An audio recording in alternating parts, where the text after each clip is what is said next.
to Spirit Radio. And go ahead.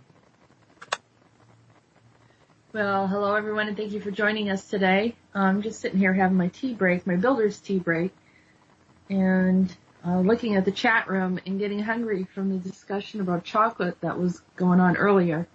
So we are going to have a great show today. Once again, someone new came in, and I heard someone talking about how that I bring in too many channels, or they didn't mean it in a bad way. They were like, well, where did all these different ones come from? And I don't know. I think I'm just totally open, and different systems want to come through and speak. And not everyone belongs just to one group. I mean, we're all interconnected, but we all have a sort of affinity towards one sector of the galaxy as opposed to another, and soul families and so forth. So because I'm open, I don't have any partisan views. I don't have any decision, I like this group and not that group. I mean, unless they're completely malevolent. I feel that, it's interesting when they come through and they want to talk, as long as they're not here to harm anyone. And if they're here to speak through and talk to their soul group, I'm totally open to that and allow that information to come through. So you might have a group that has a message for you, and someone else doesn't like that group, and that's fine, but I'm sure that you'll find someone else that you do enjoy listening to. And just be open-minded that the Andronicus transmissions are for everyone. We're not excluding and segmenting out anything. We're just kind of allowing the information to come through. And you might find it interesting because you can learn from other star systems, even if you're not from that star system. And who knows, your future might be that you might go and visit that other star system. So that kind of opens up the horizon a bit when you start thinking about it, as far as, I'm not part of that group, I don't want to know about them. But maybe, as a galactic traveler, sojourner, what was a journeyman, as they call Andronicus. He's a journeyman who travels to all different locations in the galaxy and the universe. Or a hitchhiker. Whatever you're doing, in the future, it might be interesting to kind of learn and hear what they have to say and you kind of get an understanding of their culture. It's like doing a little bit of research before you travel to different parts of the world. So, what do you think about that, JP? Well, we have a lot of different soul groups coming here. My particular penchant is to find the rest of my soul family, the Lyran family, which seems to be like just about everybody. So it just feels like. But there's a lot of various groups that are coming together, and I think this is like a kind of beacon for various groups to come together and to find each other. Like I was looking last night at some of my old journals and how lonely I was not having anybody that I could relate to, and now I've got loads and loads of people I can relate to. It's really cool. It really is. This has created a wonderful environment of all different schools of thought, all different types of personalities, all different cultures and backgrounds, and it makes it's elegant. It's wonderful. It's delightful. It's like this big, huge dinner table, as long as you can see, with all sorts of people seated around it, and we're all sharing our ideas and our recipes and different things of what we can do to make this experience much nicer. And it's only a reflection. Whatever we do here is a reflection of what happens later when we actually, are in this galactic community more openly.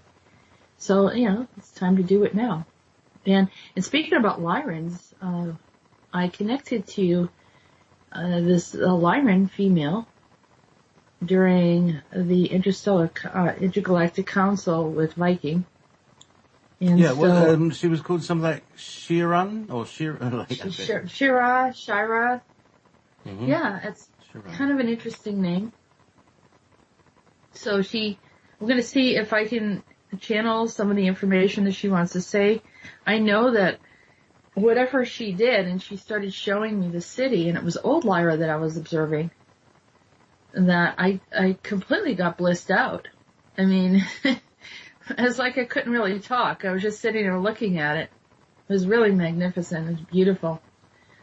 Like kind of glass globes of buildings, and on a wonderful pedestal.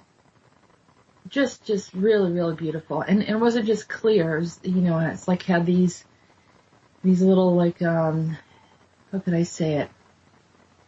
Kind of like a structure that you would see here, and I think there's a museum or there's other types of artwork that I've seen that on the scale where it's large and it has some kind of metal that is kind of created like a little bit of a grid, and then the glass kind of is over it. But it's sort of something like that. Kind of like the Buckminster Fuller domes. I'd have to look at it, but yeah, I think you have an idea of what I'm talking about. Yeah. We call them geodesic dome, which is like made of little triangles.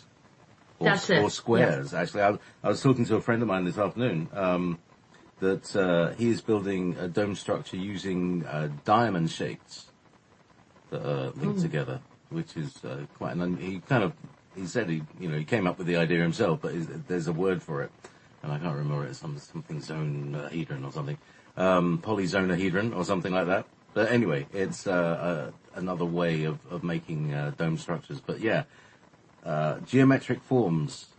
The buildings are very geometric. Is that right? Yes. Everything's geometric.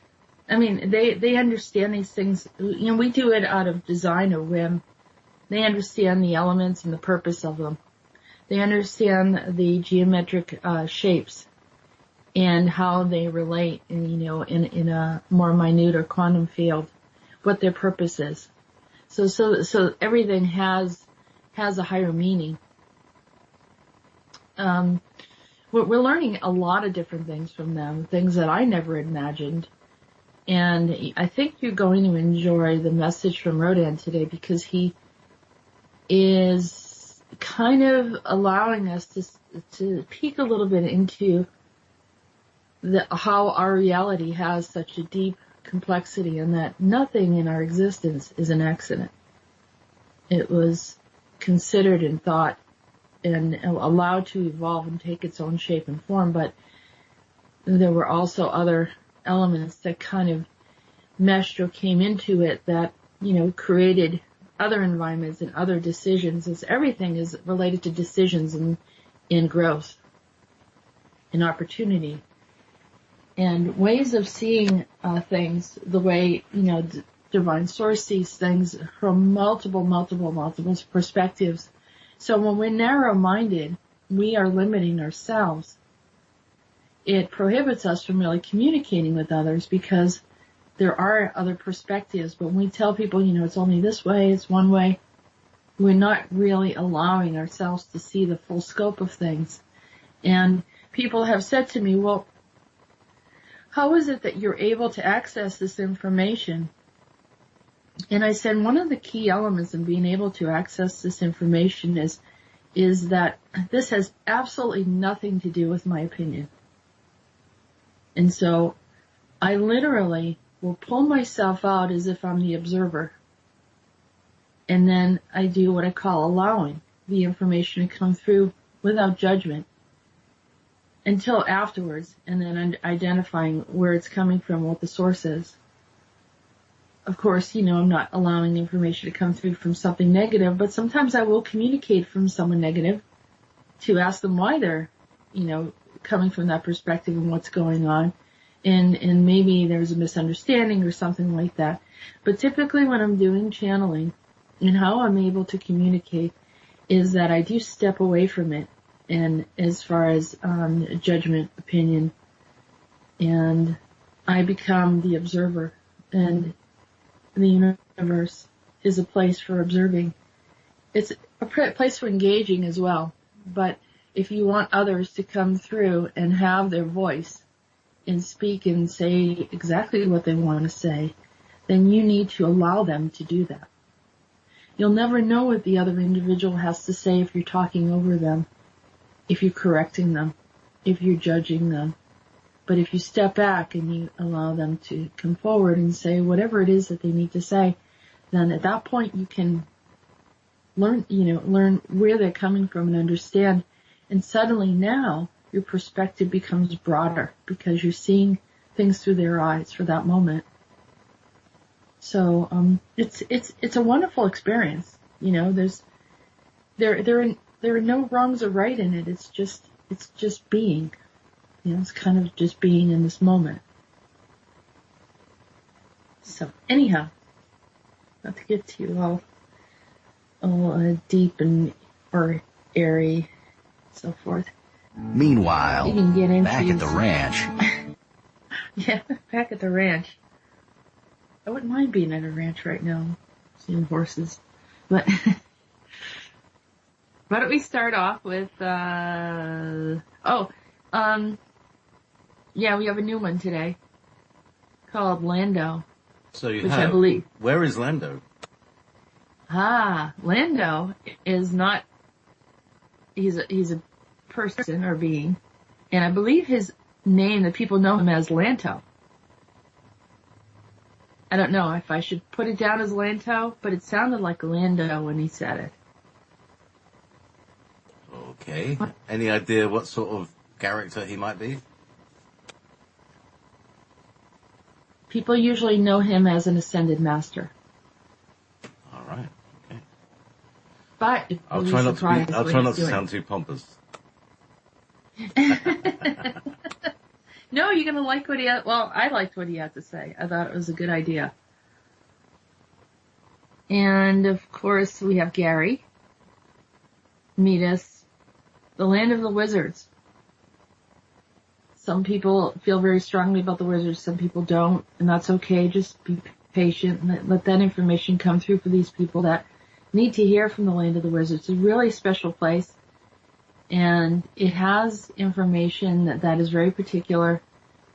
So we want to allow them to have their time to hear what they need to hear from them. Later on today, we have a guest, KeithAZ, will be joining us, and we're going to be doing some of our Lyran discussion and channeling.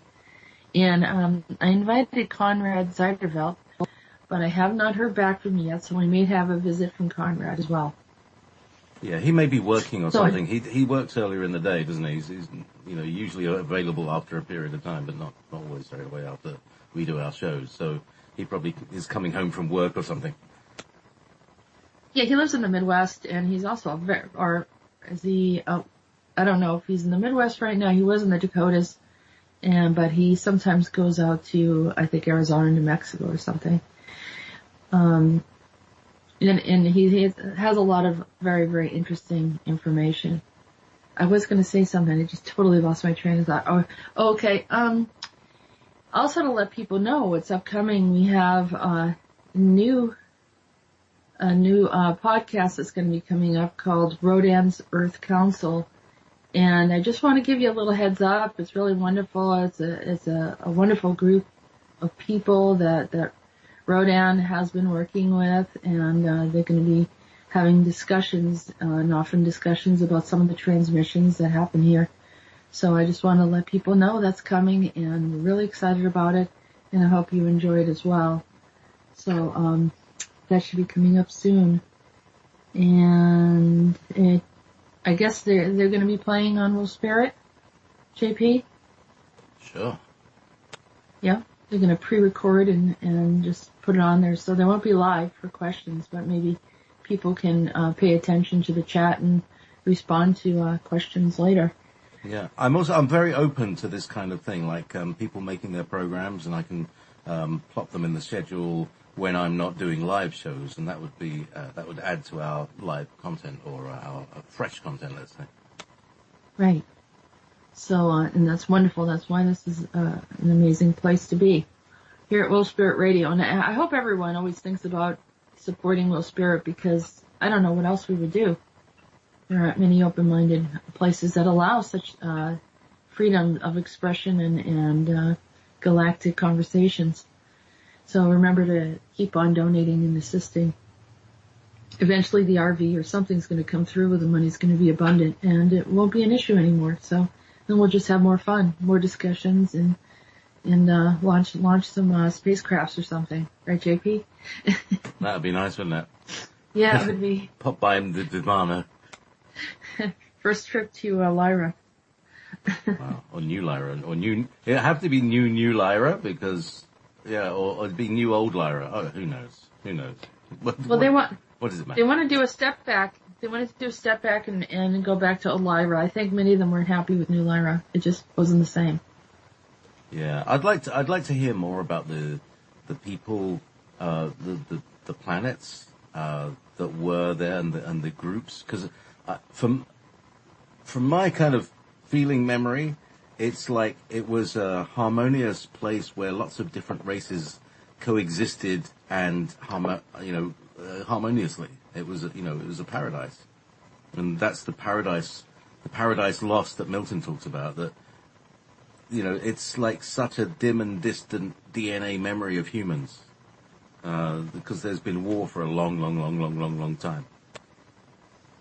It was a devastating war too in old Lyra. I got a view of it, but it was beautiful, quite breathtaking. Like I said, just observing it, not actually in there, but just observing it. I felt blissed out. I felt like a little bit high. I don't know what that was.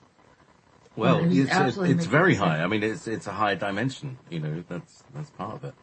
And there's probably no stress there. The Lyran didn't know stress, didn't know danger, didn't know anything like that. It was very innocent and childlike, from what I can feel. And that's why it's such a... It's like, I don't know, like the difference between the Waltons and Alien. Mm-hmm. This is harmonious. Much more. Good night, Grandma. Well, let's go in and do Rhodan.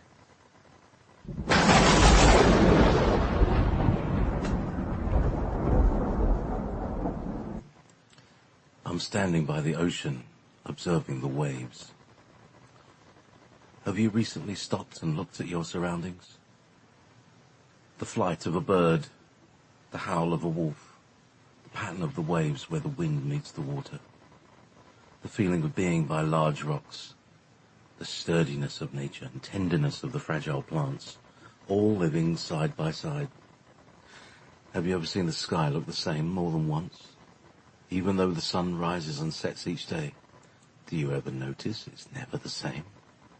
Now, consider how it is even more different from other perspectives or vistas around the planet. One might even consider that this is not the same planet, as the landscape changes so drastically from one place to another. There is extreme cold and ice molecules, extreme warm and humid water droplets. Notice how the moisture varies as well. The very damp and rainy can also be compared to the arid deserts. Within these regions are a microcosm of plants, insects and animal species. The differences of the regions even alter the humans who are naturalized in those locations as they take on the composite structure of that region. None of this is an accident. Your world is a composite of microcosms within microcosm for the ever-learning human who can find lifetimes upon lifetimes of discoveries on this planet. Did you think this was an accident? A mishap? Tripping over space-time or something of that nature that coordinates such magnificent things? The God Source creates multiple ideas in one. The expansiveness of thought coming from the God Source has such a range from quantum space to galactic space that humanity is yet to discover the tip of this iceberg. Many boast of being all-knowing, and few of those who boast will ever get to see the more brilliant things to come. We will let your science lay waste to become disproved, to become ridiculous for your generations to come. Your children's children will mock your theories unless you begin to tell the truth, such as, you don't know as much as you claim to know, as well as, that there is an infinite God source within all things. This is your lesson for today.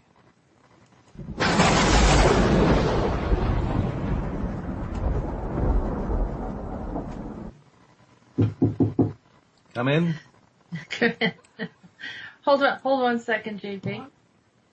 I will hold the line, hide the space. So yeah, that was quite an interesting thing. Yeah, it's beautiful. You do not know as much as you claim to know, as well as that there is an infinite God source within all things. This is the opposite of scientism. Mm-hmm. Yeah, and there's a big, sort of scientism meme that is going around, sort of trying to discredit people who say that vaccines are dangerous and and that NASA is lying to us and things like that. It's all very complex because NASA is lying to us, but it's not about the flat Earth. It's just that they're run by Nazis and they run a secret spacecraft. But we won't talk about Nazis. Anyway, so there we go. Did someone say Nazis? So I think that's how we started in the first place. Yeah, that's where it goes. That's where it comes from, doesn't it? So that's beautiful. That was a lovely images in that transmission. Very lots of poetry. It was beautiful. I mean, and he understands this stuff more than all of us, being around and seeing some of these things form and birth into existence. But yet he seems almost as impressed as if he had seen it for the first time, which I think is really wonderful, that he could sit there and appreciate something that he already knows. I mean, a lot of people look at something and say, well, yeah, I was kind of there. I saw it. It's not a big deal. He's not like that. He's looking at it and he's taking it in and saying, this is just really magnificent. And it really is. We have, I've traveled a bit. Even when I was younger, I remember just traveling across the U.S. and saying, this doesn't seem like it's the same country. I know everyone's speaking English, but the variations in the way that they pronounce things and the figures of speech, I mean, it really does vary. And at one point when I think I, coming from the East Coast going to Oklahoma, I was like, this is like another country almost. I mean, culturally, everything was so different. So, but I knew exactly, like he was showing me place to place and what they look like. And then what he showed me is almost like there was a world within the world within the world there. That was cool. That was really, really fascinating because it's like many worlds on one world. And I noticed that when I've traveled and you step out and you just feel the energy and say, wow, the energy is so different here. It's not good or bad. It's just different. And so I knew exactly what he was talking about, and I've always experienced it, but I never could quite put my finger on it. And when he showed me how it looked like, say a region almost being like a mini biosphere. And then within that biosphere, there are other biospheres that support other living organisms. It was really, really amazing to see that,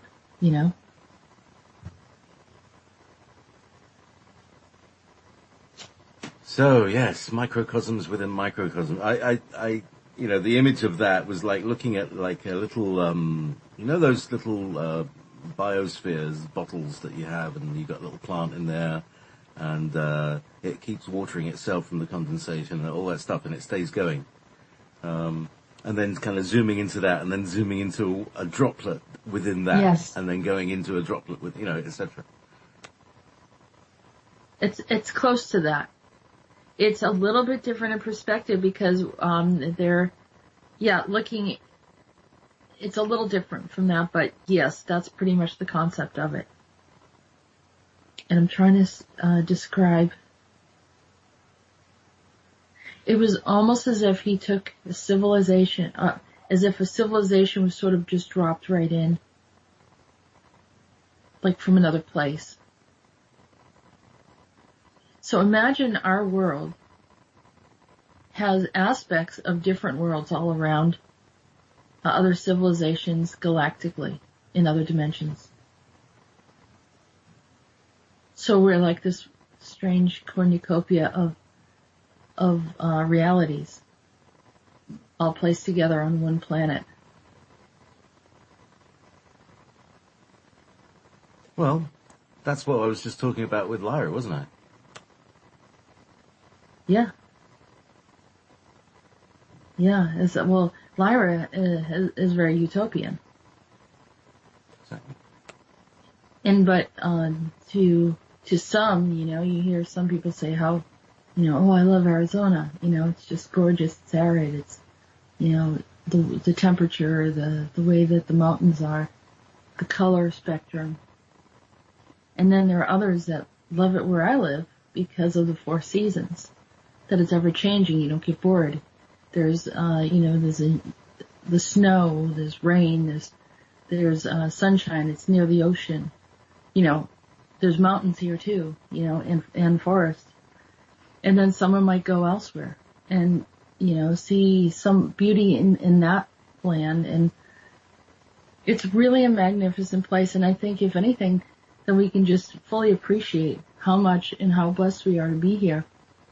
And how each area of the world has its own unique experience that maybe we've taken for granted, but we can now further appreciate. And maybe that Lyran utopia is actually, there's a snippet of it here somewhere, JP. I don't know. Maybe we can find that someday. I got a feeling it's deep below our feet. Oh, like Agartha. Yeah. The earth is like a huge pudding. And there's lots of, you know how in bread there's lots of little chambers, little pockets of air. And I believe that these are like little ecosystems, and that maybe you could teleport into one of them. There's no door, there's no way in or way out. You just basically teleport into a rock, which is hollow like a geode. Imagine that. Like a crystal, like a crystal geode. Yeah. You can see that if you go through some of the caves and go into the deeper cavern systems. There are some amazing crystals inside the earth. I have to say, I'm watching the chat room, and we have a need for chocolate.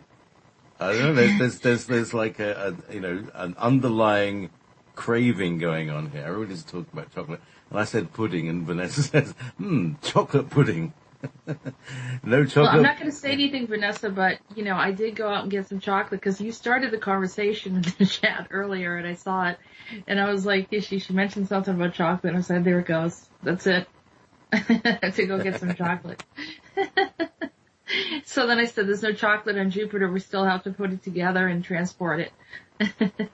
Maybe I could start an import business before I get there.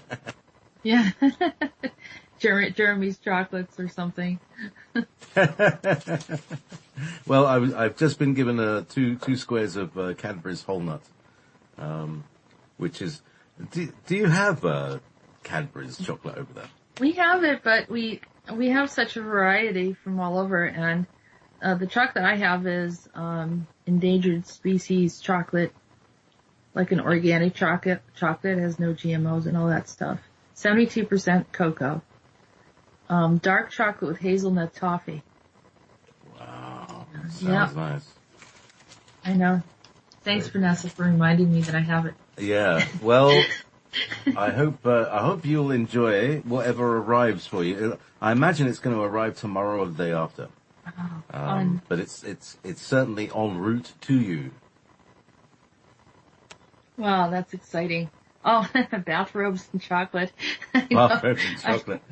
I mean, we've got, you just imagine all of the people that listen on their bathrobes and eating chocolate and sipping mead. Oh yeah, well, we have robes. We have Sith robes, which are slightly staticky. Yeah. You know, when the Emperor is trying to kill Darth Vader, or and he's like, he's killing Skywalker, isn't he? So he's got these huge sparks coming out of his fingers. Well, these robes make you do these spark things, and In my head, I'm like, no, die. Skywalker. But obviously, it's just... I got a Darth Vader shirt. The Force is strong. So just imagine, the Andronicus Transmissions people are wearing bathrobes, drinking builder's tea, having mead, chocolate. I mean, it's just... And talking like Gary. There's a thing. Everybody's there's snorting helium. Helium and purple penguins. That's the new one. Herbert the purple penguin you put around you sent the other day. Very cute. Is it a thing? Is it is it a website or a meme? I think it was just a meme that someone found and shared it, and it was awesome. So it needed to be shared to make some people happy. He's silly. He's got something else silly to talk about the color yellow. Actually, he mentions lemons, and I was looking at the chat earlier, probably about, I don't know, it was an hour before the show started, or a half an hour, but they were talking about lemons. I said, oh my God, I said, they have no idea. They've psychically picked up a message from Gary. Well, so go back in the chat and see it. It's often, the universe sings to us all. And some of us pick up a lyric here or two or there. And, I've always regarded myself as a sort of average bloke. I've got I'm very average about things. And if I can get this psychic, then anyone can get this psychic kind of thing.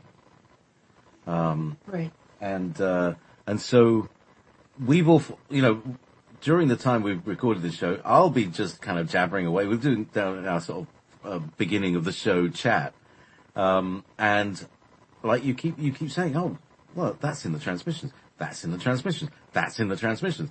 And these are just like random word choices that I'm using to keep things spicy, to keep things fresh. So that's where those are the cracks where the memes can get in. Yeah, absolutely. We've got Wizard from the Universe that suggested we wear purple bathrobes. Mine is black. Sith black. Some people, well, we went over the whole bathrobe selection because there's the Gary bathrobe is blue, isn't it? Yeah, it's a sort of navy blue kind of thing, isn't it? Mm-hmm. Yeah. And then there's the dude has a sort of, what is it, a beige or brown. Beige, yeah. But JP, I never thought you was average. I was, you have quite multiple gifts, and not that you brag about any of them, but we all do admire and appreciate what you bring to the table and make it fun. And your versatility. You should get an Academy Award for your portrayal of many off-world characters. So I might get a Tony or anyway. A Gary. Yeah, Gary. Yeah, that's the Gary Award. Yeah. Absolutely. All right, so you think that's funny, don't you? Of course I do, Gary. Of course. We have, let's see. Oh, and we've got a real surprise here with Meetis today. I discovered Meetis in a whole different place. Interesting. Right. Whole different place. Where should we go now? We're going to go to the land of the wizards next.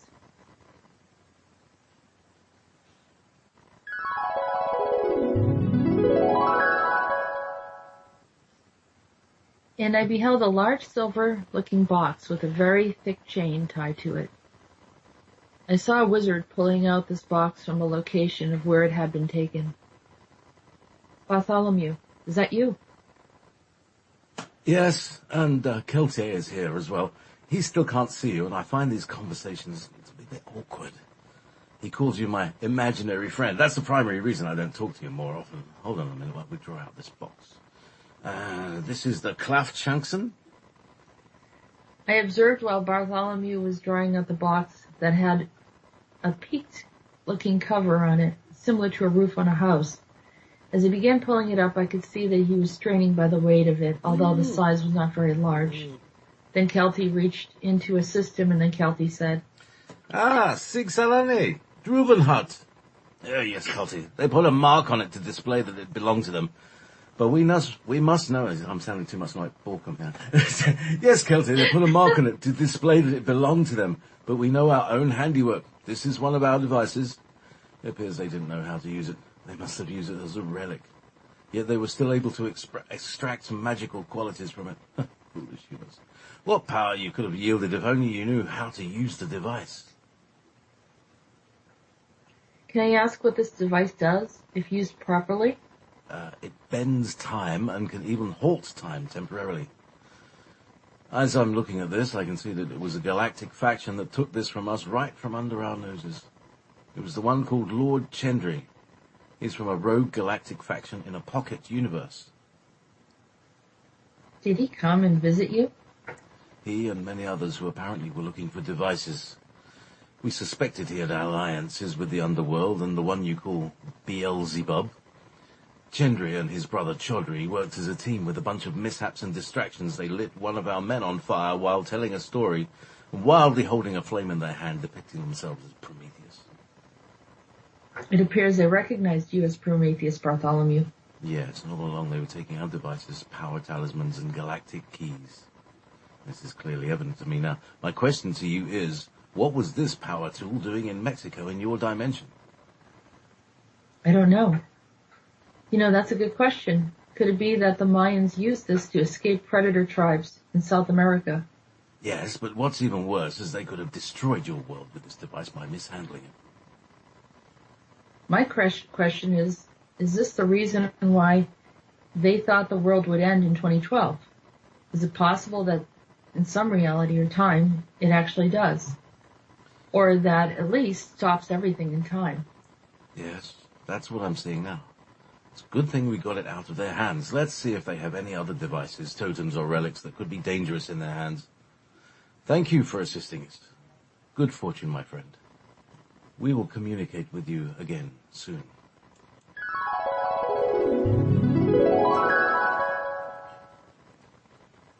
Okay, time traveling, secret space program, Mayans. Thank you, Corey Good.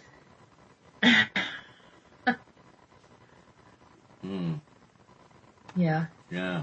All right, so the wizards. Sounds So like this- an Ark of this the group- Covenant thing. Sorry? Yeah, so this group, this pocket universe, decides to somehow access the land of the wizards, creates a distraction, and playing with it knows exactly who you are.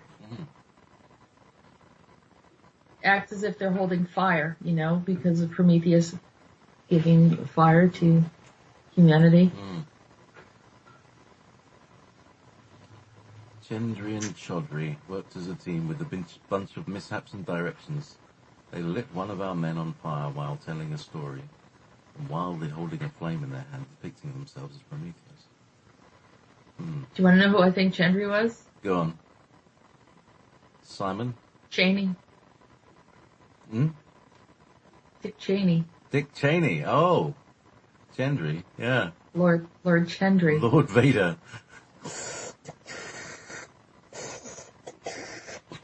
I don't know for sure, but that was the face that I got when they were talking about him. Yeah. I think he's a total walk-in. He's from a galactic energy. You can't just go and have this Mars base and have a presence there. There's no way. And I don't know who Chendry is. I was trying to figure that out, but Chaudhry. Yeah. Oh, it'll be Dick and Don or something. You know. Oh, there is a Don, isn't there? Don Giovanni. Don. Who's the anyway? We better move on. But that is quite interesting. That he's he lit one of our men on fire. So what were they doing there? And they were looking for devices, magic. Mm. And somehow the device ended up in South America, where back in time, where the Mayans were able to hide. When they get in battle, they'd say that they would disappear. Ah. Or that, maybe they thought that they had died or escaped or something and went underground. But there is lore or stories that say that they had the ability to go interdimensional. And it sounds like this device works for that. He also said that they didn't properly know how to use the device because it looks like there was some kind of lever or something that allowed it to really expand and do some interesting things. And that looked like that was never moved. So they were just literally using it blindly. Yeah, it probably emitted some sort of radiation sort of thing. Yeah. Mm-hmm. Oh.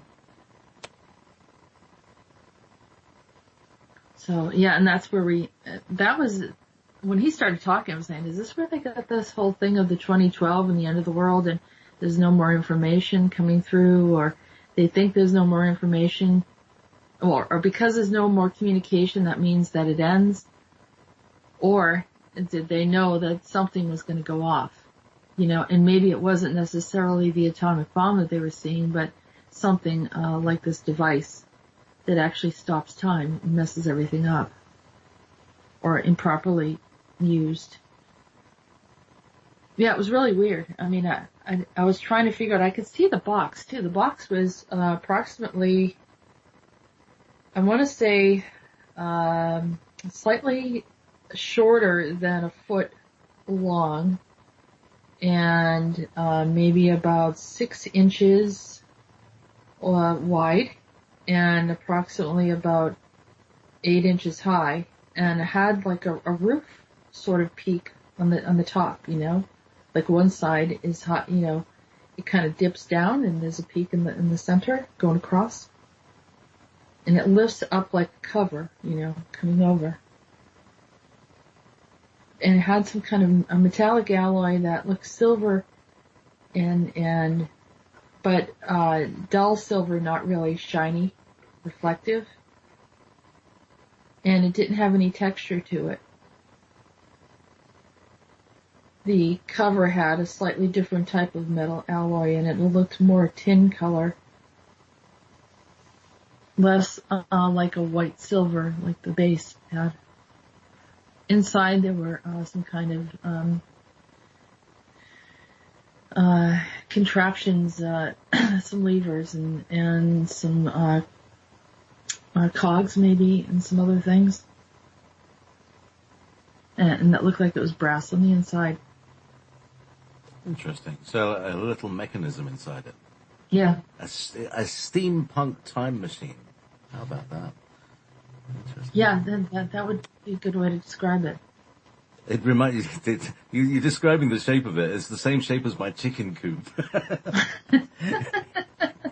Except my chicken coop, I put 3 little triangular pieces of wood on the top of the ridge, and a little pointy thing out, so it looks like it's a rooster with a beak. But that's another thing. So it and when the lid opened, did it open like a jewelry box, or did it open at the end? Yeah, so it opened like a jewelry box. When it opened, did it stay up by itself? Was there a tie? Was it like a hydraulic, like an old-fashioned record player or something like that? No, it just leaned back a bit and cleared that way. It was almost like there was nothing that could actually, maybe if they needed to open it up, it would open up easily and stay open. It would kind of lean backwards, just kind of rest there, but there were no nothing holding it in place like on the sides or anything like that. It was just, it had some kind of, whatever that is, that holds a lid on top, just in the back side. Cool. So, I had loads of thoughts while I was reading that, but one of them was that, I've got a theory about it. All right, another one of my crazy theories, right? Atlantis that there is some faction in Atlantis that had some technology that could freeze time, and that they're still in that time bubble. Oh, to this day. And I'm thinking, this is the sort of thing that could do that. And I wonder, are they able to travel in and out of the time bubble to, perform operations, or are they stuck in that time bubble? Maybe they got them from the wizards, because the wizards have been around for a really long time. A very long time. They're sort of the inventors of the universe. They're not the builders. Builders are more like, genetics and all that stuff. But the mechanism guys. These are the mechanism guys, the contraptions, the devices, because people talk about Superman has this natural, amazing, galactic ability, and Batman works with mechanisms and tools, right? That's right. Well, the background of Batman is that his dad had a technology company that he inherited or something, isn't it? Mm-hmm. So he's obviously working for the military-industrial complex, because he gets all the good toys before everybody else does. Right. So he's very advanced. Yeah. Yeah. That's like Trump, by the way. He knows all the toys. He knows about all the toys because his uncle was into it. His uncle did something with Tesla's technology and Tesla's papers or something. Yeah. Uncle Frank. Anyway, that's an aside. Maybe we should go. No, we could talk forever on this stuff, because it does. People don't realize that, you're dealing with different societies. Different societies have different abilities and different information. And, to some, the Superman type of being, they don't need all these contraptions because it's something innate, It's like when you watch Thor and Odin, Thor has this natural ability that's different than like what a wizard would use in their alchemy and magic. But yet each one of them's quite interesting, and for some people are drawn to one over another, and that's sort of the Soul family. But I've heard people say, well, we think Superman's cool, and some people absolutely love Superman and his abilities, but we like Batman because he's like us. He's a regular guy that figures things out. And, it's whatever you relate to, that makes it interesting. But either way, there are different types of powers, energies, abilities, insights, and each species has their own little gifts and abilities, similar to each individual here has their abilities. You don't have to try to copy anything. It's sort of something that just is innate, and that's what you kind of develop and work with. I'm dying here in the chat room. They're really running with us. Lyra's saying Iron Man was taken from the mystical side of Howard Hughes, and that Trump is a real life Batman. Not to, James is saying trying not to picture Trump wearing latex. No, thank you. But the idea that Trump can't see it. You can't unsee it. I can't unsee that. The idea that Trump actually is knows about this stuff, and where was I going with that thread? That he's got a double.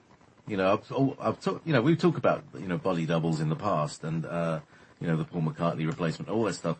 But I still think that there's a Trump that there might be even three. There might be more. It's very much like that film that starts off with Michael Caine sounding very much like my portrayal of Rhodan, called The Prestige. Do you know that film? Yeah, I love that movie. So that theme of these multiple realities or multiple beings that are all the same. Like Tesla seems to, that time machine seems to create a copy of somebody who's, the consciousness can follow both. Things get really complicated when you start thinking about stuff. It does. That. Well, it's the magician. It's the magician over the superhero, over the galactic ET. They all have their own little thing, and it's whatever you find interesting. But yeah, it's pretty. It's a lot of fun. You can almost do a whole show on this one. But I think we have a guest coming up, and I want to make sure we get all the information in that we're gonna. We can touch on this again later. But hey, this is it's all good. This is all good stuff. Yeah. It's just, sorry, I've been waffling a lot. Anyway, No. it's been very I like interesting. it. I love it. It's part of the way we should go. We're gonna go to Lando next, or Lanto, however he wants to be called.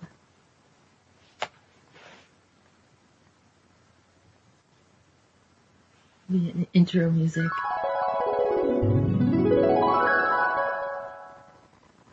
I observed a man with white hair, cut shortly, and his face was youthful looking.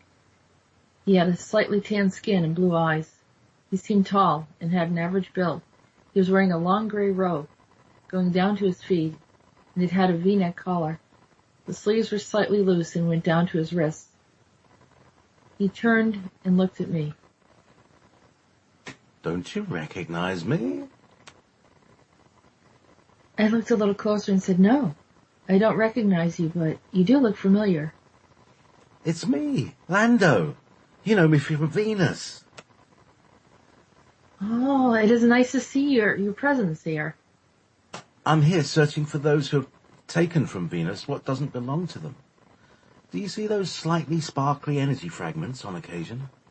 Those are the false Venusians, or those who have taken from our race and are misusing our energy for their gain. The Galactic Councils have presented us with multiple violations of which we were not aware of. Also, we didn't participate in any actions associated with them. They're a shameful bunch and often hide their identity.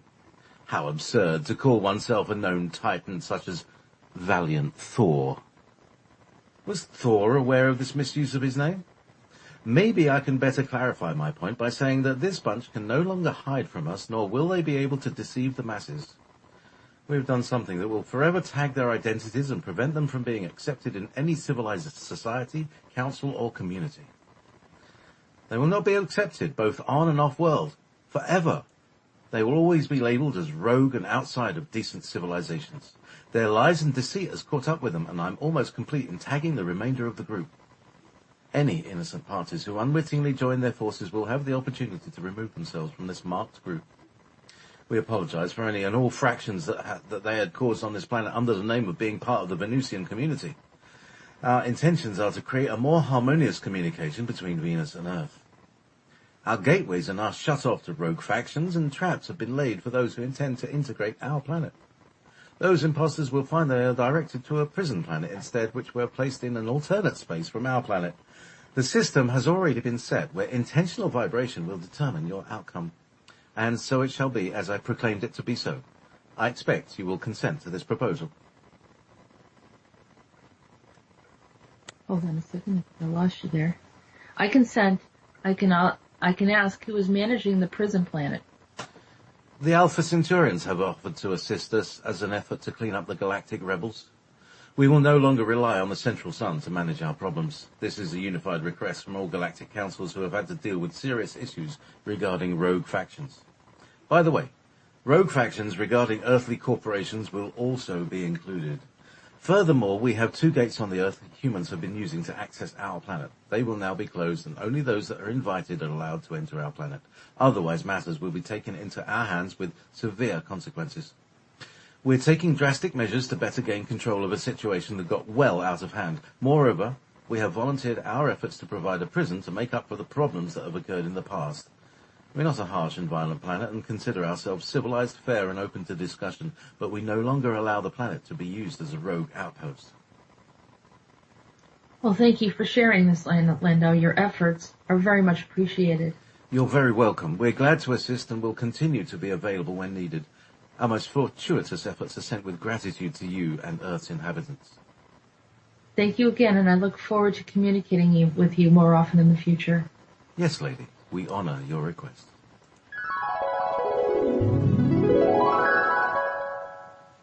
Oh. So there's them. We've always been, he's been known that name has really been known among us for a while, hasn't it? Valiant Thor. Yeah. Pesky old Valiant Thor, who appears to be a friend of the government's. Or just an observer or something. Or taking from humanity by associating himself with the government. Yeah. He said that those sparkly things that you see at times are part of this element, this rogue element, trying to probably get something. They show up around people on occasion. I've seen them myself. It's just like a little sparkle or something. I always thought it was fairies. He's saying that this was from Valiant Thor's minions. Well, okay. Shall we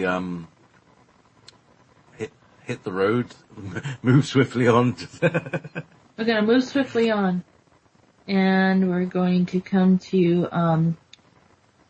Meetis. Or should we do? Yeah, let's do Meetis. And before we do Meetis, I need to tell everyone that I had discovered Meetis has another alternative, well, not alternative. He had a name before he was Meetis. He came into the existence of Germany, and when he came on the planet, under the name of Ulrich von Liechtenstein. And when I kept on hearing von Liechtenstein, I thought, that name sounds familiar. Now, there was a movie called The Knight's Tale, and I had to look it up and share with everyone a little bit about what they had to say about this person that lived during the 1200s in Germany, or actually it might have been closer to Austria. So I thought it was a fictitious character that Heath Ledger plays. He's supposed to be a German poet from Austria, right? But I thought it was fictitious. But anyhow, so I was hearing it, and then I had a discussion with Meetis that this was him. Now, the day that he told me this was on the day, the 26th of January, when he died. This is when he told us. So I don't know if this is time-space, if something like this happened, but he was a Minnesinger, a German Minnesinger, they call it, a poet of the Middle Ages. He wrote poetry in Middle High German and was the author of noted works about knights and nobles that made lead more virtuous lives. Ulrich was a member of a wealthy and influential ministerialist family in Styria, which he was born in 1200 in Morau in the Duchy of Styria, or something like that, Austria, which is what they call it now.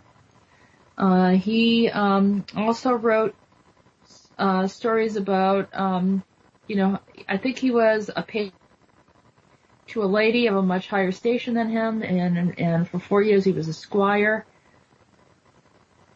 And, I mean, it just goes on, and he does this stuff. He becomes a knight, and his works talk about how to treat a lady.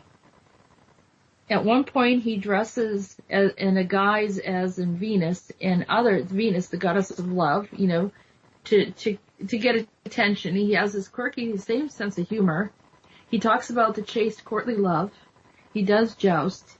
And he also, according to Wikipedia, said that he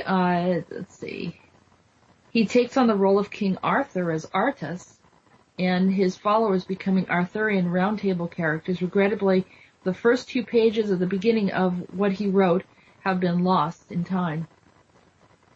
But he has all of these different experiences and is quite talented as a knight. But so I start, and he has a book called The Service of Ladies and How to Treat females. Very, very interesting. Everything sounds like Meetis. Everything. It's exactly Meetis. And so where am I?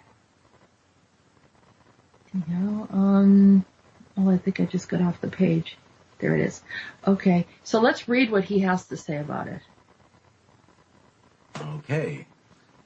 Cue.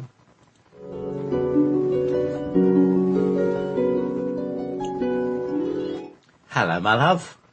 I already know what you're going to ask me about my life as Ulrich. This is where I came in. This is where I came in to experience life with humans.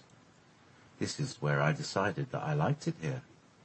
I made so many mistakes at this time. I think it had something to do with taking myself too seriously. I didn't like to be laughed at first. It was hard to hide my awkwardness because I wasn't from here.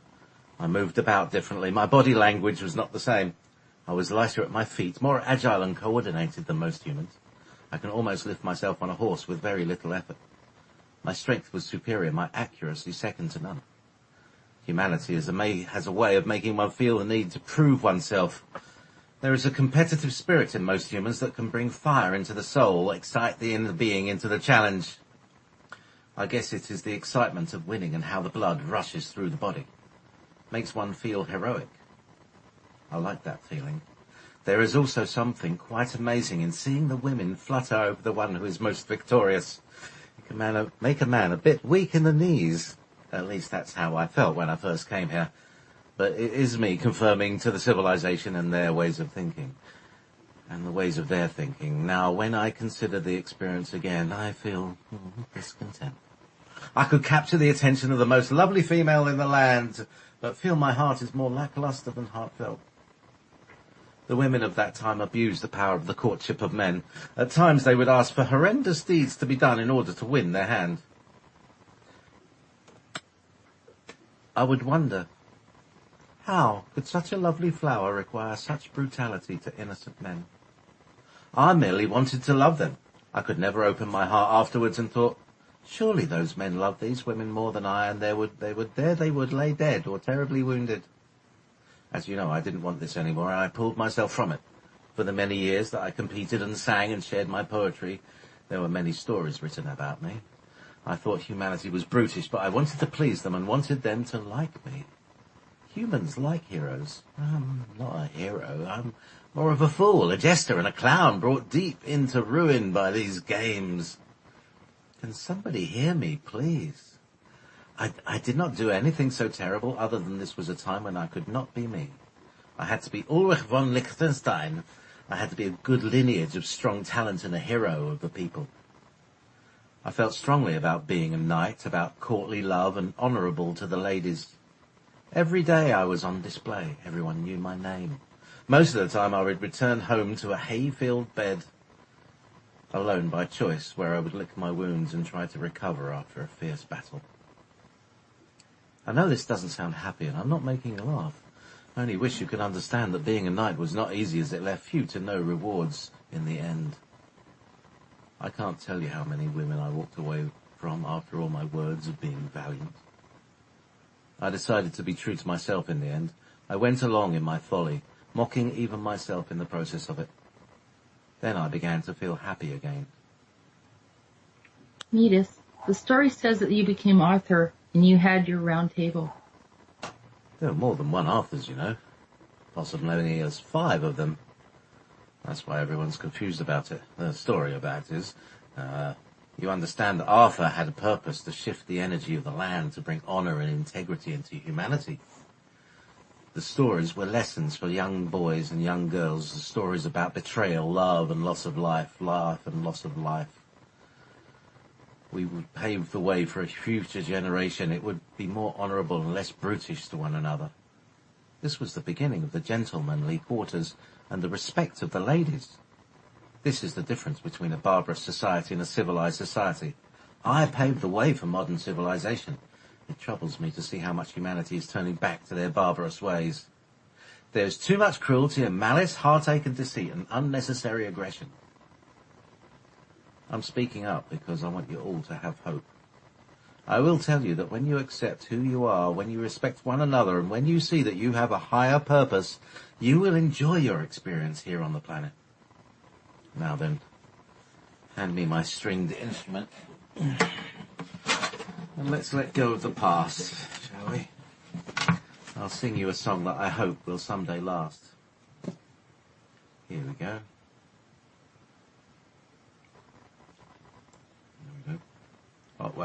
Oh wow, that's a long song. Hang on. I just need to create a new document. paste it in. There we go. All right.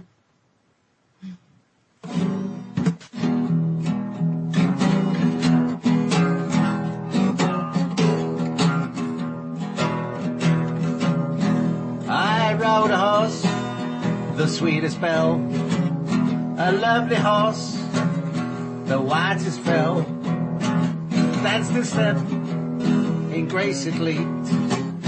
It jumped over ditches, there was nothing too steep. I held a spear, I turned to hit. The horse turned his head so I wouldn't miss. We were a team, the horse could fell.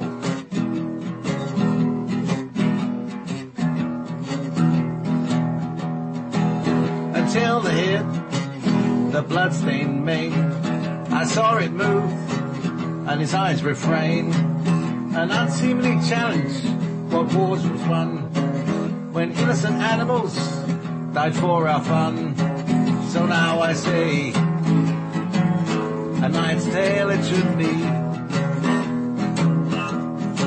So one day you should find the darker side of me.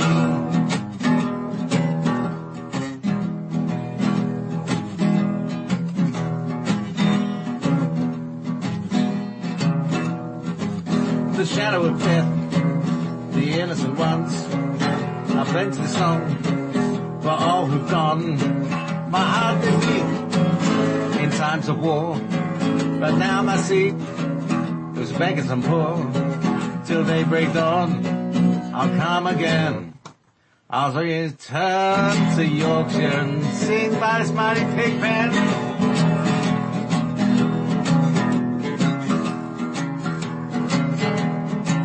So kiss me now, lovely lady Lenore.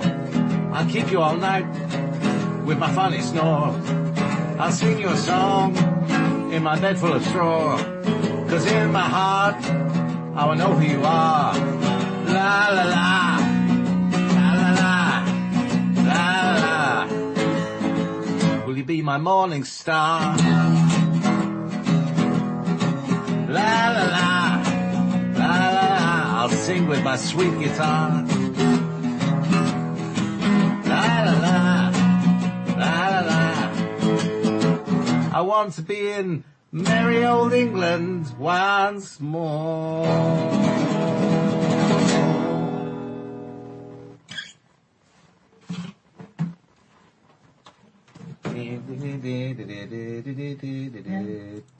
Now close the door.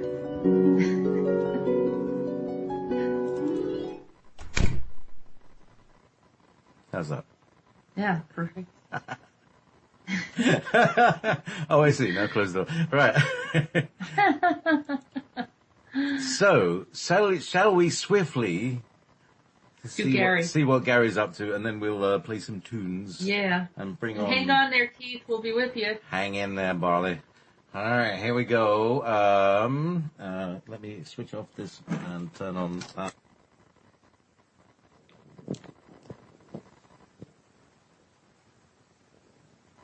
One to beam up.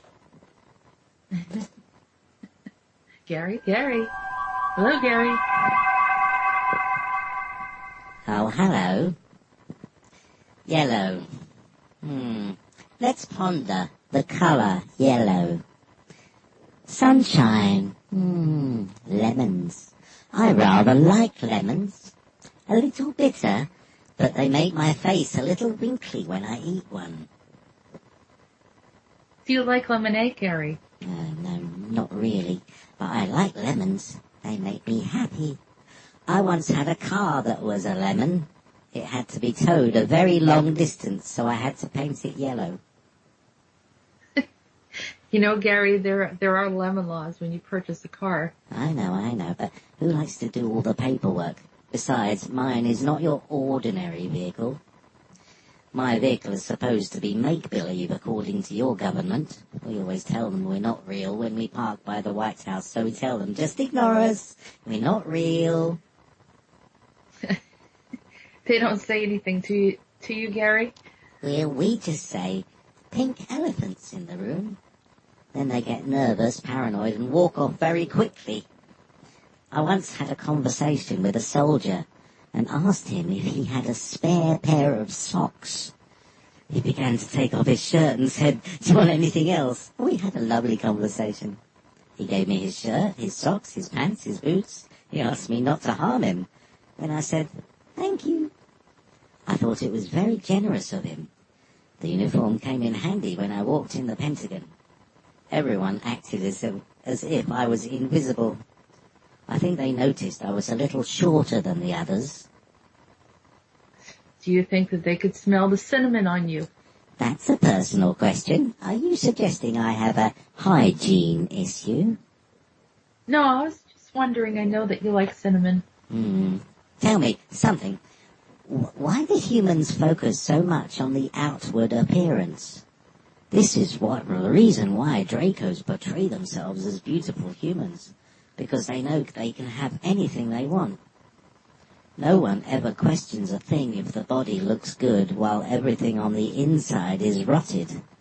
You all need to wake up a bit. There are other species amongst you who are using trickery to take from you. And if you ask me, I'll help you see through it all. Just say, "Gary, is this person real?" And I will let you know. Kind of like those sunglasses that help you see through it all. All right. Well, thank you, Gary. That's good advice. The only good lemon is a fresh one off a tree. Everything else is too bitter for me. Ta-ta, Earthlings.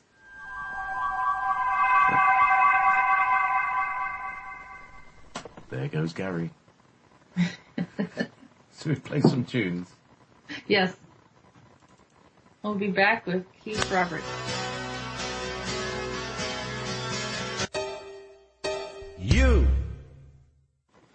At 22 Universal Time here in the UK. This is Answers from the Universe, back from the break. Jessica. Yeah, that's perfect, JP, because where is the 22 gate? It's right there where you live. Oh, by the way, I got a message from our friend in Lossiemouth. Can I read it, actually? Yes. He sent it to me yesterday, Saturday night. He's had first time, went to the Fintold Beach for the first time in 2 weeks, 9 p.m. Lots of light ships passing overhead, powering up as they journeyed east to west like last time. Not so many as our last massive sighting, but lots just the same. Powerful stuff. Hope all is well with you guys. So that's a message from Davey in Lossiemouth. Oh, nice. I haven't heard from Davey in a while, so I'll have to check in with him and see how he's doing. But today, well, we talked about the gate being the 22 gate over there where you live, and a lot of activities has obviously been going on for a while. But right now I want to introduce Keith Roberts, who has a wonderful show throughout the week. I think it was Thursdays and Sunday evenings, but I'll let you explain everything, Keith, and thank you so much for joining us today. Well, thank you so much for inviting me. Yes, Sunday nights and Thursday nights at 9 o'clock p.m. Pacific Standard Time. That would be midnight Eastern Time in the East Coast region. So the shows on Sunday night is KeithAZ Live, and the show on Thursday night is Ground Control. And I kind of vary the format a little bit. Sunday night's a little looser, kind of free flow, and then the Thursday night show is a guest-oriented show. Get a lot of people a lot of very interesting people, and cover a really wide range of topics. But the primary topics I'd like to talk about are self-growth in terms of both healing and disciplines and various techniques, methodologies, ideas to really increase our consciousness. And I think what many of us are finding is that we're getting more psychic. I think this trend will continue as we go through this ascension process or shift or transdimensional upgrade, whatever terms you want to use. Everybody knows what's going on. Everybody feels it, and we have different language about how we talk about it. And so my movement is occupy yourself, which means, do your spiritual work, number one, and own your power. Take back our power. The second precept of that is to throw away the yoke of usury. We've been hoodwinked into this fiat current, this Babylonian money system, whatever terms you want to use, that is milking us dry. And this is why we fought the Revolutionary War, was to get out from under the thumb of the Bank of England. So, right. Anyway, and I have a website. It's KeithAZ.com. I'm in the process right now of really doing a lot of work on music, which I'm going to be adding to the site soon. I mean, I've been talking about this for a long time, but it's really coming to fruition now big time. And I'm getting the band back together, like they say in the Blues Brothers movies. We got to get the band back together. So I'm starting to work with some other people, and it's tremendously exciting. Yeah, that's right, Keith. You're an accomplished musician. You were by profession earlier in your career. Is that correct? Well, never a professional musician. I mean, I've gigged a lot. I've opened for some big names with some bands, Huey Lewis and the News, and this was obviously way back in the 80s, when I had a really tight band, and got some big gigs, and but I would never qualify. I'm an amateur, I wouldn't say I'm a professional by any stretch. Well, you're a professional in my eyes, Keith. I really like your show. I like what you're doing. It's always upbeat and very informative, and for late night talk, it's really, really awesome that you're doing it. And, we were on, Vikings, Intergalactic Council, and we were having discussions, and the Lyrans came through.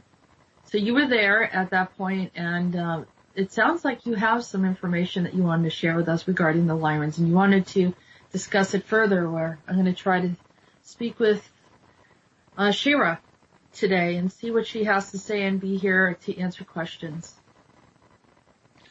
Well, certainly. Do you want me to go into it now, or what would you like? Absolutely. Yeah, go for it. Okay, so first of all, what I'm going to relate to the listening audience is so bizarre, I barely believe it, and I'm experiencing it. Okay, so I don't expect anybody else to, take it for, as an idea to consider is all. But for me, it's a reality. It's very interesting because as I talk to many other experiencers, they're relating the exact same information.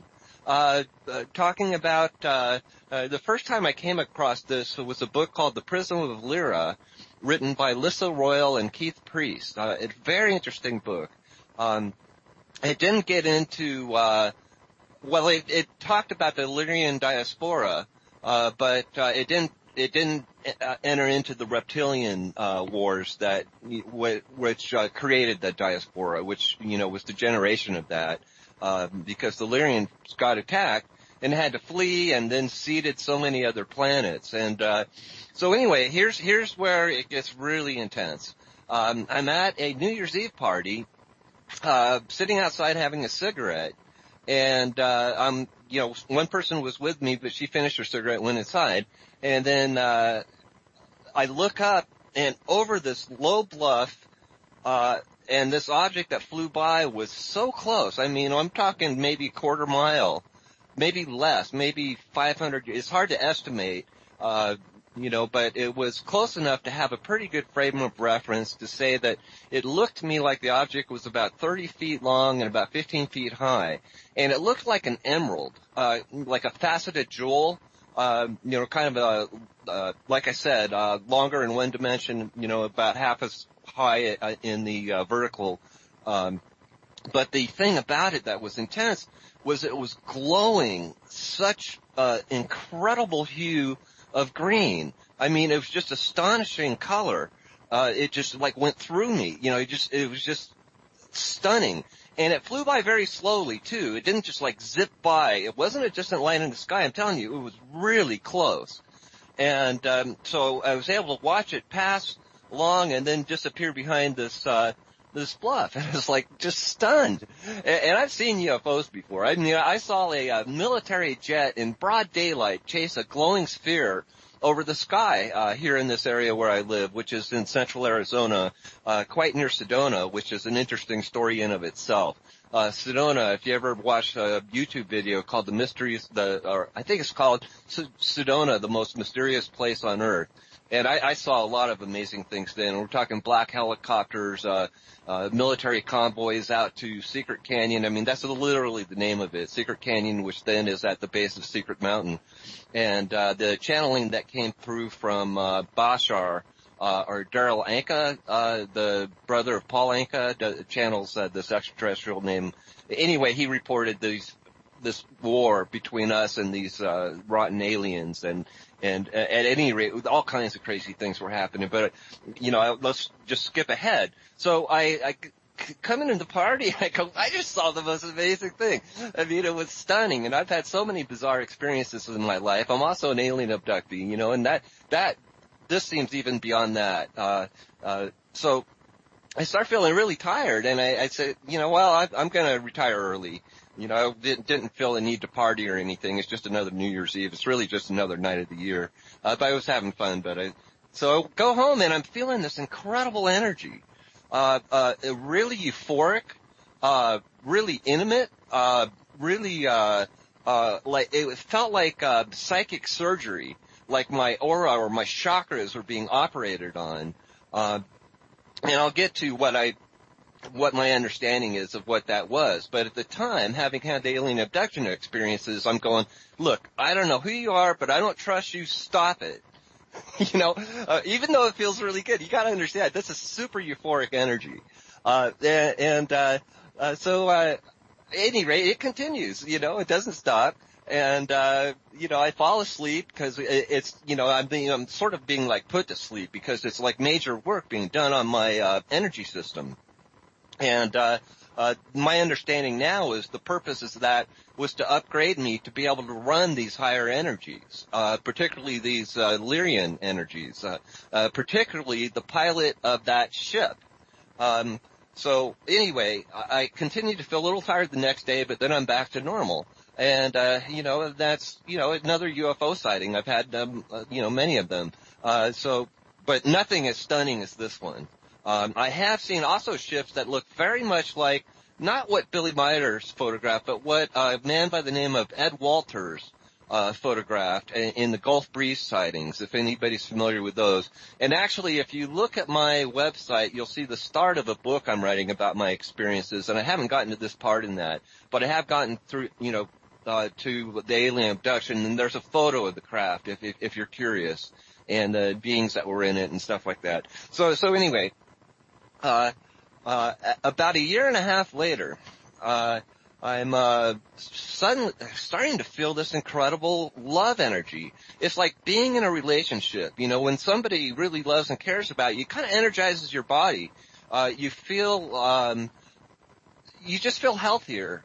You feel more energy. You feel your body more, in fact.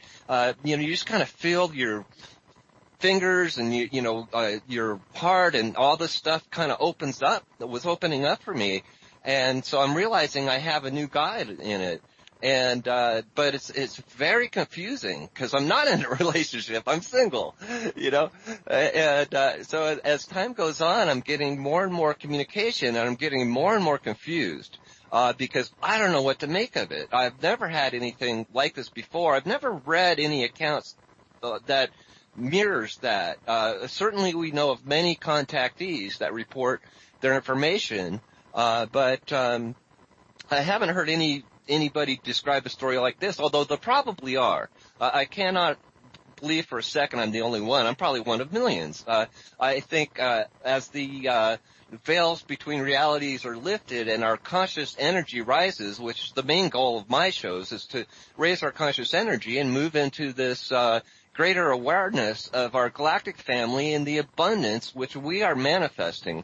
I've been talking a lot about the double slit experiment, which is a quantum physics experiment, which shows at a subatomic level the observer affects the experiment. If you observe it, it happens one way. If you don't look at it, it happens another. And you can read through that if you want. But it proves that our consciousness impinges reality. And so it's my view that this also happens at the macro level. So that's the reality we're moving into, is the awareness of that, and that we can manifest our heart's desires. So anyway, so as time goes on, I'm getting more and more confused because I just don't know what to make of it. I've got this wonderful energy. It's really a love energy, really a positive. But you know, what does it mean? You know, how the hell do I figure this out? How do I don't have really any context for it. I don't have any paradigm to make sense of it. But as time goes on, I'm getting more and more telepathically connected.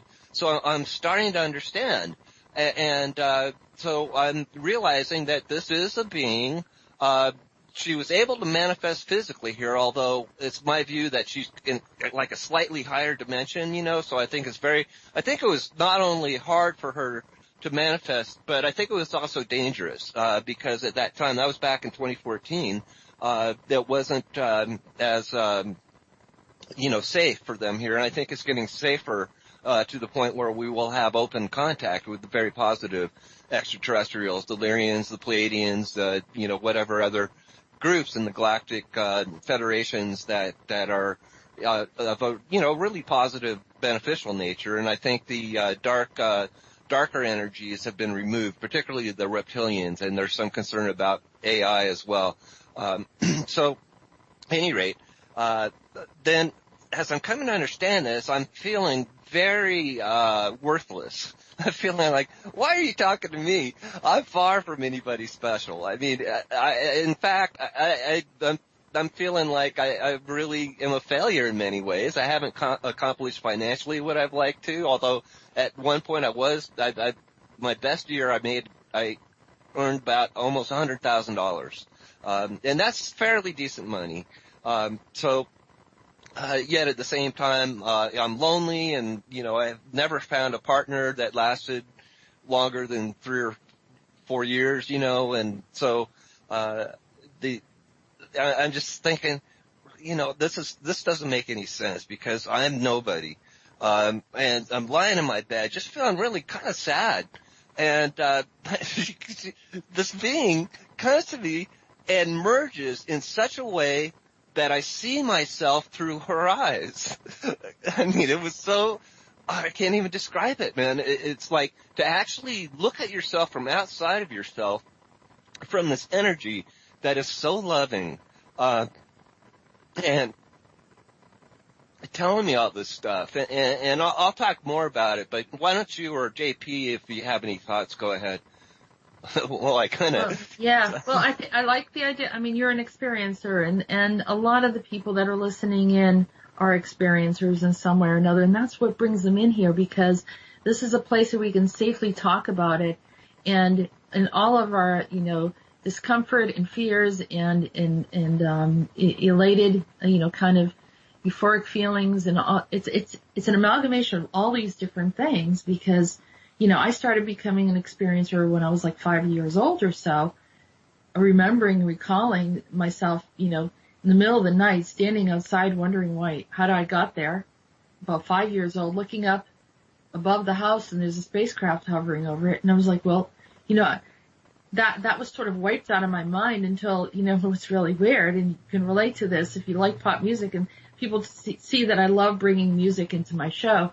But it wasn't until I was a teenager when I was looking at an album of Boston, and there was a spacecraft there, and I said, I know that spacecraft. It brought back my memory, and this is a sequence of events that happen is kind of my memory opening up at different points in my life that brought me to this place here. And so we all have, you know, a piece of the story, a piece of information that we can exchange, and some of it's similar and some of it's unique for our own experience. And relating to, like as I said earlier, there's this galactic community out there, and they're connecting to those who they remember and have incarnated or stepped in or walked into this experience and kind of have fallen asleep. You know, we're essentially sleepers, and then we had to be awakened, and as we're getting awakened, we're thinking, wow, this is quite interesting. So, what makes us wonderful and special is we're all special and unique and wonderful, and we're here to connect with those, and we just feel wonderful because a lot of experiencers also share the same situations where they feel out of place, they don't know who they connect to, they feel different, kind of like what Meetis talked about earlier, how when he came and became Ulrich von Liechtenstein, he wanted to become recognized and popular. He felt out of step. He felt different. He felt like he was from somewhere else. And a lot of starseeds feel that way. So it's very normal. Getting into the whole Lyran thing, and I know that people are waiting, and I'm probably sure we're, because of time and everything else, we'll have limited, communication. But, maybe there's everything has a purpose, so we go with the flow. I don't worry about things. I just let them happen and open up as they should. And I think your story is very, very beautiful, and thank you for sharing, Keith, because, when it's hard to talk about these things, and there are many that are afraid, that they're going to be misunderstood when they share, and it gives them confidence that people are able to talk up and speak about different things that they're going through and what they remember, even if it's not socially acceptable. So, I say socially. Can I just say something, Jess? Yes, please. For the next 2 hours, I have a free slot. Essentially, I have a slot on Revolution Radio and simulcast with Wolf Spirit that I can fill with whatever content I like. How do you feel about continuing this conversation over there as well? Absolutely. Yeah, let's do it. I mean, it would be really wonderful to bring in see what the Lyrans have to say today. But at the same time, I think it ties in what I think it was, Keith is supposed to be here. I feel like he's a part of this. And his story is opening up to something else that they want to bring in. Yep. So basically, we can finish Answers from the Universe, and then start a new thing on the other side, and we have an extra 2 hours to play with. That would be fantastic, because it really feels like the Lyrans are wanting to come through in a big way. So please, if you have time, I'd love you to join us. Definitely. How about you, Keith? If you'll have me, I'll be there. I'm getting a lot of information, and there's a lot more just to this particular story, but she's also like telling me stuff right now too. So why don't you share with us then? Let's just go for it. Let's just do it. We'll go with the flow and let you start bringing in the energy and the information. Well, first of all, she's incredibly present. So can you say her name? What is her name? Well, she doesn't have a name. Okay. They're telepathic. They just speak to each other's energies. But I've chosen the name Lyra to address her, and she likes that. So going back to where I left off, because this relates to a couple of questions in chat. And let me quickly scroll back up so I can. Whoops, damn it. Let's see. Oh, well, any rate, basically, Vanessa asked, how do I look in her eyes? And, so that was, where I was at when we left off. So, beloved, and that's what she says we all are. We are so beloved. To feel this incredible energy of love is just astonishing. And it's due to the, spiritual work we do to open up our channels and to clear our hurts, our traumas, then we can allow this greater flow of energy because we've opened up previous blockages and now have it's like getting a bigger wire that you can run higher current, higher power. So she's telling me, that we're like foot soldiers. I'm like a foot soldier. It's not a pleasant energy for them to manifest here because it's like James Gillian said almost the same exact thing. in his own way. He said, he said to these beings that are contacting him, on his ranch there, every day, every night, he said, why is it, how are you dealing with it? And they say to him, we have no idea how you can operate under such psychic turbulence. So we're really processing, this energy. We're the foot soldiers, and we're doing the cleanup work to really make this place the paradise that we deserve. And we're getting huge assistance from these beings. So I hope that answers that question. They are our greater family, and as our consciousness ascends, then we can come to terms with this without fear. They've always said, people would be too afraid and affect religions. The number one reason that the governments have withheld this fact of the extraterrestrial reality is because then we'd say, well, how does their craft work? Well, they're using a much higher technology energy, which I shouldn't say the government, because it's really not like that. The government is not a monolithic entity. It's actually comprised of a lot of different cabals of varying degrees, and the black ops and the deep, and they even fight among themselves too. There's a secret war going on just between them, let alone between the reptilians and all this other, there's other dark beings as well. So we are the work that you're doing, JP, and you're doing, Jessica, and so many others, and we're finding each other now, and we're finding our greater family and our resonance, and we support each other. And as we communicate this information of the reality of this beautiful love and this beautiful communication, and the wonders and the excitement and the passion and all the opportunities we have to not just expand our creative energy, but explode it, and the happiness and the fulfillment that awaits us. This is the message that she's giving me. So it's really a wonderful, exciting time right now. If you're here right now, you got tickets to the big show. If you're incarnate, and you feel life is beating you down, I mean, we've all been there, or maybe we are there to varying degrees right now, the economy, everything else. Man, we got tickets to the big show, and the whole galaxy is watching us. And actually, she says even other galaxies as well. That's beautiful. That's really, it's a great way to put it, that we can applaud. A lot of people say, well, I can't wait to leave here. Well, you're gonna miss some good stuff. I mean, we're changing the history of humanity at this point. We really are. We're in the crucible, and that's where the real work is done. See, the point of this is to be incarnate now means you have the opportunity to do the only work that you take with you when you leave this place. So value every moment. Yeah, and we do. And I think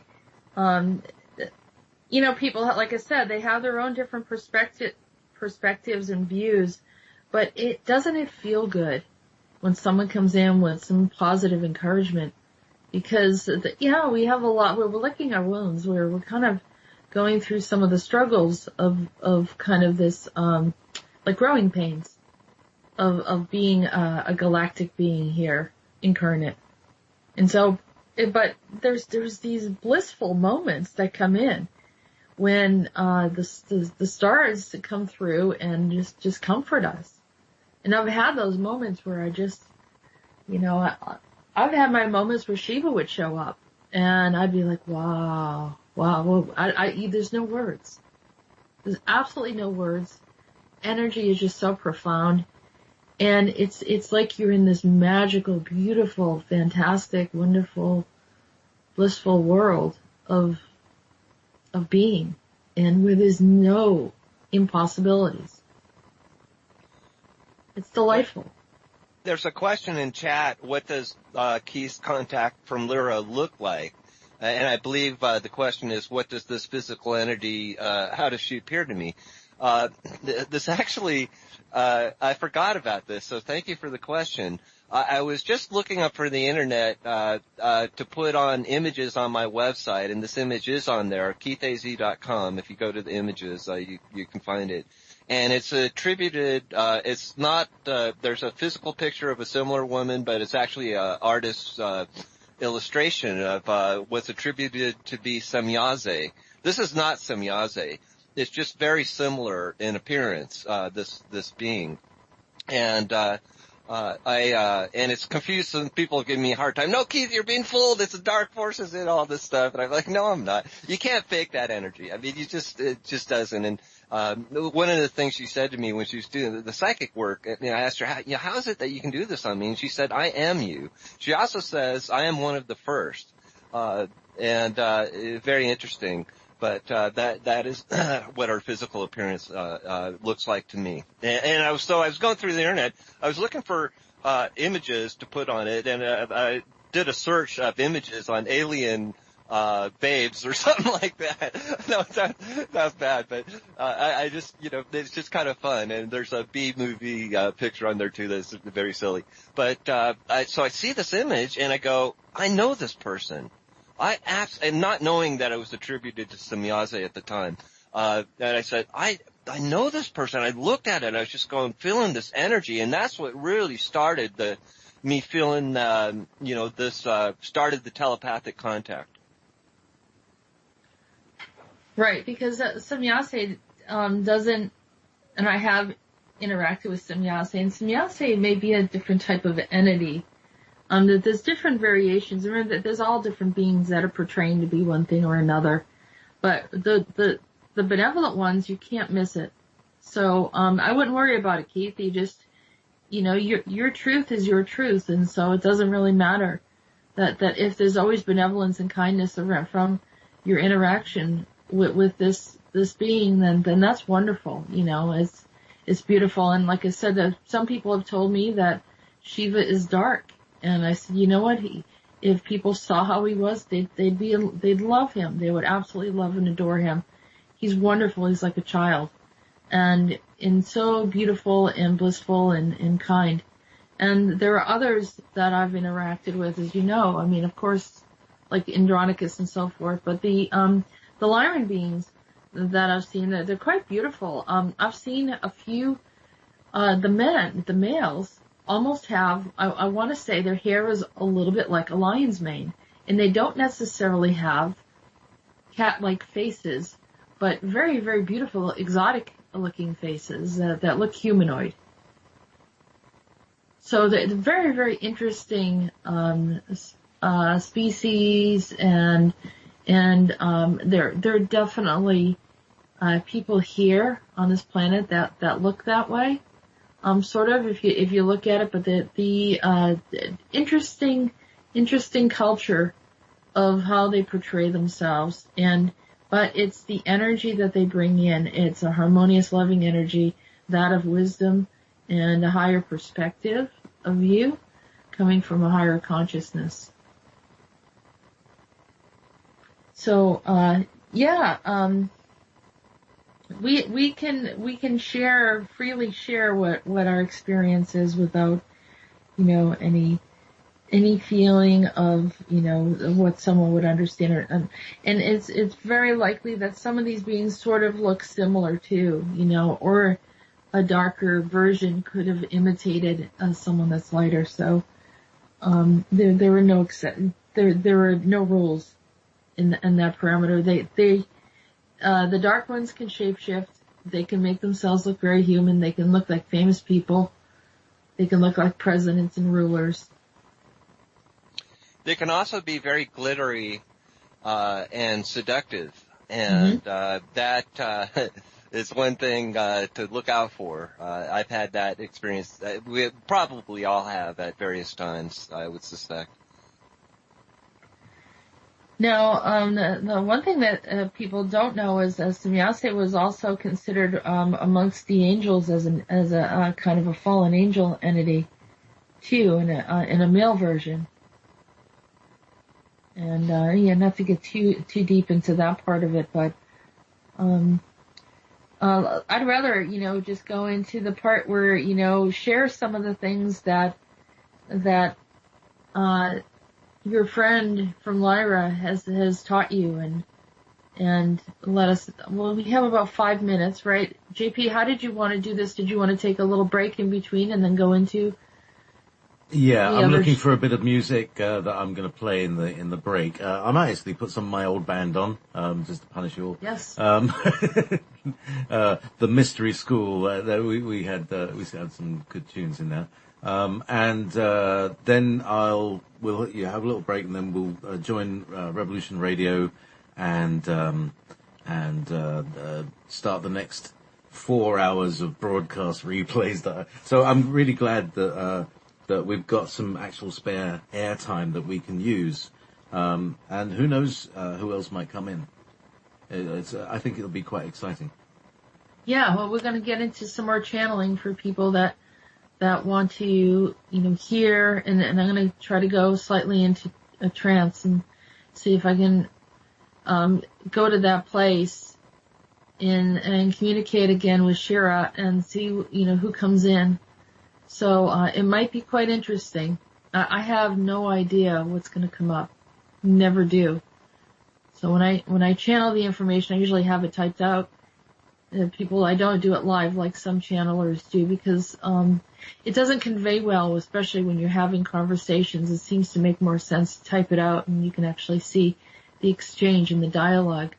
But in this case, since it's a female, I can easily share the voice and share what she's saying, depicting having maybe a similar tone as I do, and bringing in her perspective. I believe I can do that in a way that people will understand. So, but I'm looking forward to it because I want to learn more, and I want to go to that wonderful place of bliss again. So that's coming up. JP, did you want to say anything else? And I think we have 3 minutes or so. You guys wrap up. I'm just going to find a track and drop it in for just after the show over the bridge, and then we'll see you on the other side. Okay, I do want to say that, whatever happens in this other show, we'll probably make it available for people if they feel like, they're listening to the Andronicus transmissions and they want to hear more of what happens. So we'll make it available as well. And we're going to continue on to the next show with Keith Roberts as our guest discussing the Lyrans.